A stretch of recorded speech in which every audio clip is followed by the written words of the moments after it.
ఉగ్రవాదం కొనసాగితే పాకిస్తాన్ అంతు చూస్తాం. ఆపరేషన్ సింధూర్తో లక్ష్మణ రేఖ గీశాం. ఇప్పుడు మీరు ఆ లక్ష్మణ రేఖ గీసినాం ఆపరేషన్ సింధూర్తో అంటున్నారు.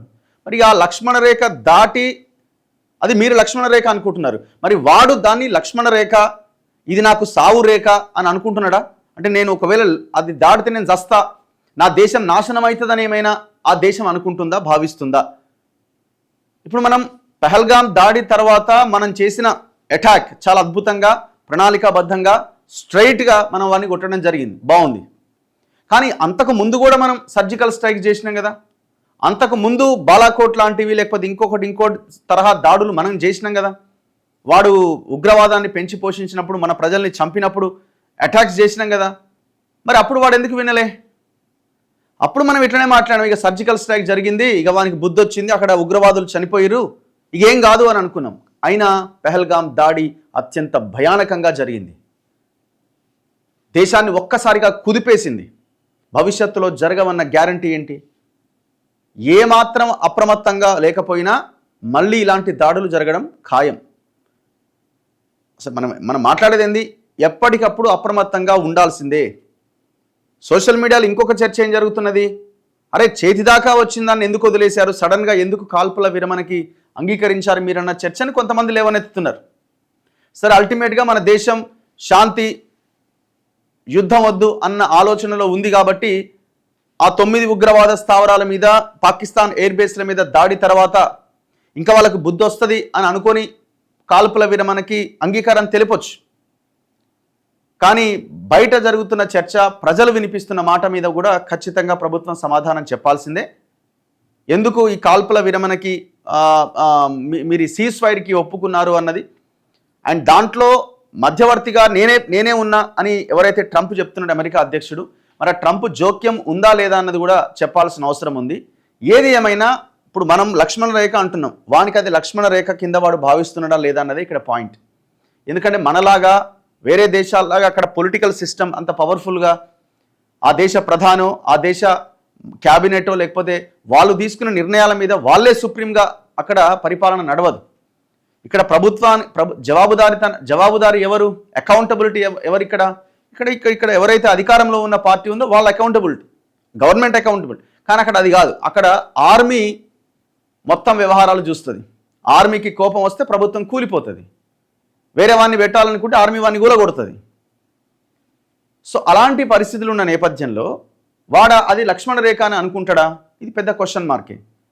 అమెరికా భారత్తో మాట్లాడుకోమని పాకిస్తాన్కు చెప్పినప్పుడు, డీజీఎంఓ స్థాయి చర్చలు జరిగిన తర్వాత, సీజ్ ఫైర్కి ఓకే అనుకున్న తర్వాత, మళ్ళీ చైనా వాడి కోపం వచ్చి నువ్వు ఎట్లా అమెరికా వాడి దగ్గరికి వెళ్తావని చైనా వాడి కోపం వచ్చి మళ్ళీ ఆర్మీ చీఫ్తో మాట్లాడితే మళ్ళీ కాల్పుల విరమణ ఉల్లంఘించారు.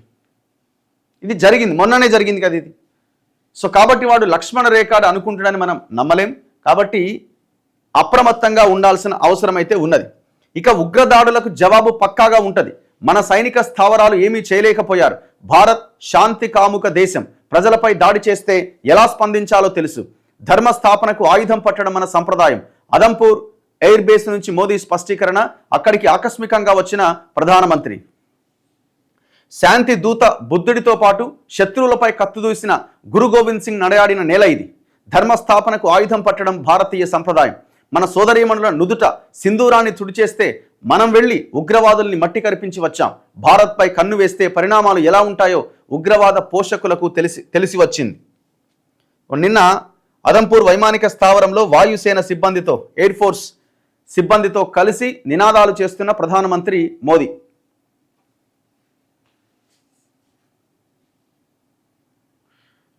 పాకిస్తాన్ గడ్డపై నుంచి ఉగ్రవాదం ఇక మీదట కొనసాగినట్లయితే ఆ దేశాన్ని సర్వనాశనం చేస్తామని ప్రధానమంత్రి నరేంద్ర మోదీ హెచ్చరించారు. ఆపరేషన్ సింధూర్ ద్వారా పాకిస్తాన్కు స్పష్టమైన లక్ష్మణ రేఖ గీశాం. ఎవరైనా ఉగ్ర దాడి చేస్తే భారత్ జవాబిస్తుందని, అది పక్కాగా ఉంటుందని స్పష్టం చేశారు. ఇటీవలి దాడుల్లో భారత్కు చెందిన S-400 గగనతల రక్షణ వ్యవస్థను పంజాబ్లోని అదంపూర్ వైమానిక స్థావరాన్ని ధ్వంసం చేసినట్లు పాకిస్తాన్ తప్పుడు ప్రచారం చేసిన నేపథ్యంలో సరిహద్దుకు 100 కిలోమీటర్ల దూరంలో ఉన్న ఈ స్థావరాన్ని మంగళవారం ఆయన సందర్శించారు. అదే రక్షణ వ్యవస్థ ముందు నిల్చొని దాయాది దేశానికి బలమైన సందేశం పంపించారు. ఎందుకంటే వాడు అక్కడ ప్రచారం చేస్తున్నాడు, దాన్ని మొత్తం నేలమట్టం చేసినాం, దాన్ని ఖతం చేసినామని. మన దేశానికి చెందిన సైనిక స్థావరాల్లో ఏ ఒక్కదానికి కూడా పాకిస్తాన్ నష్టం కలిగించలేకపోయింది. ఆపరేషన్ సింధూర్ తర్వాత సైనిక దళాలను ఉద్దేశించి తొలిసారిగా ప్రసంగించిన ఆయన వాటి సేవల్ని కొనియాడారు. మన దళాలు సాధించింది అద్భుతమైన, ఊహకు అందని గొప్ప విజయమని శ్లాఘించారు. త్రివిధ దళాలకు దేశం ఎప్పటికీ రుణపడి ఉంటుందని చెప్పారు. ఆకస్మికంగా వచ్చి భుజం తట్టి ముందస్తు ప్రకటన చేయకుండా వైమానిక స్థావరంలో దిగిన మోదీ అక్కడ కలియ తిరిగారు. వాయుసేన సిబ్బందితో ముచ్చటించి వారి భుజం తట్టారు. తాము చేపట్టిన ఆపరేషన్ వివరాలను మోదీకి బలగాలు వివరించాయి. గంటన్నరకు పైగా ఆయన అక్కడే గడిపారు.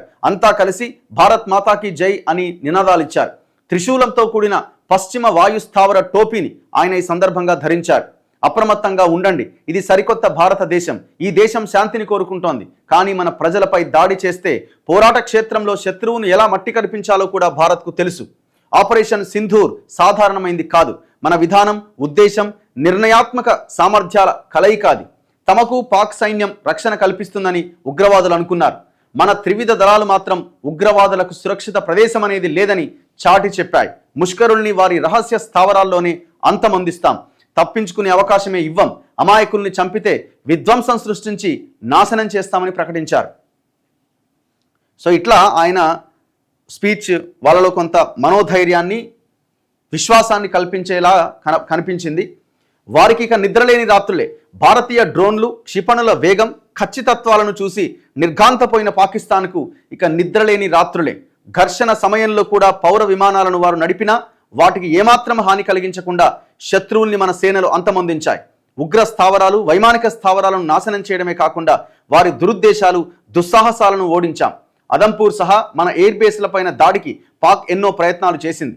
మన గగనతల రక్షణ వ్యవస్థ బలంగా ఉండడంతో అవన్నీ విఫలమయ్యాయి. పాకిస్తాన్ చేసే అణ్వాయుధ బెదిరింపులకు మనం భయపడేది లేదు.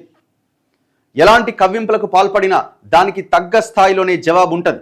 దేశీయంగా తయారైన ఆకాశ్ క్షిపణులతో పాటు అధునాతన S-400లు మనకు బలమైన రక్షణ కవచాలు. శత్రువును అవి తుత్తునీయలు చేస్తాయి. మన అధునాతన సాంకేతికత ముందు పాకిస్తాన్ బలాదూర్. గత దశాబ్ద కాలంలో ప్రపంచంలోనే ఉత్తమ సాంకేతికతలను మన సైనిక బలగాలకు సమకూర్చాం. భారత్ మాతాకి జై అనే నినాదానికి ఉన్న ప్రాధాన్యం మన శత్రువులకు అర్థమైంది. ఇదొక నినాదం మాత్రమే కాదు, దేశం కోసం ప్రాణత్యాగాలకు సిద్ధమన్న మన సైనికుల ప్రతిజ్ఞ.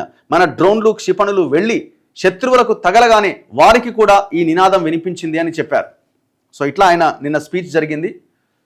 సో పాకిస్తాన్కి ఒక మెసేజ్ ఇచ్చే ప్రయత్నం. ఎందుకంటే ఆ అదంపూర్ ఎయిర్ బేస్ని మేము పేల్చేసామని పాకిస్తాన్ ఏదైతే చెప్తుందో, మోదీ డైరెక్ట్గా అక్కడికే వెళ్ళి ఇగో ఇది ఇక్కడున్న పరిస్థితి అని వాళ్ళకి చెప్పే ప్రయత్నం చేసినట్టు కనబడుతున్నది. చూడాలి మరి ఇది ఎక్కడి దాకా వెళ్తుందని. మొత్తానికైతే ఎలాంటి కాల్పులు లేకుండా ప్రశాంతంగా వాతావరణం ఉన్నట్టయితే కనబడుతున్నది. ఏ ప్రాంతాల్లో అయితే ఈ బ్లాక్అవుట్స్ లేకపోతే కర్ఫ్యూలు ఇట్లాంటివి విధించారో ఆ ప్రాంతాల మొత్తం ప్రజలంతా బయటకు వచ్చి స్వేచ్ఛగా తిరగగలుగుతున్నారు. ఇప్పుడు భవిష్యత్తులో ఏం జరుగుతుందన్నది చూడాలి. కానీ ఏదేమైనా ఏదో ఒకటి చేయడానికి వాడు ప్రయత్నిస్తూనే ఉంటాడు. వాడు సైలెంట్గా ఉన్నా అటు అమెరికా ఇటు చైనా వాడిని సైలెంట్గా ఉండనియ్యాయి. వాళ్ళిద్దరు సైలెంట్గా ఉన్నా అక్కడే ఉన్న ఆర్మీ వాని కోపం వస్తే వాడు సైలెంట్గా ఉండడు.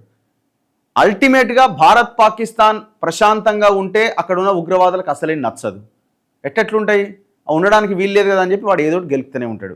ఇది మరి వాడు అటాక్ స్టార్ట్ చేసినప్పుడు మరి భారత్ ఎట్లా భవిష్యత్తులో రియాక్ట్ అవుతుంది, రెస్పాండ్ అవుతుంది అన్నది చూడాలి. సో ఇది మన ఆల్ పేపర్స్లో మనకు కనిపిస్తున్న ఈ ప్రధానమంత్రి నిన్న ఈ అదంపూర్ ఎయిర్ బేస్ని సందర్శించిన సందర్భంలో మాట్లాడిన మాటలు.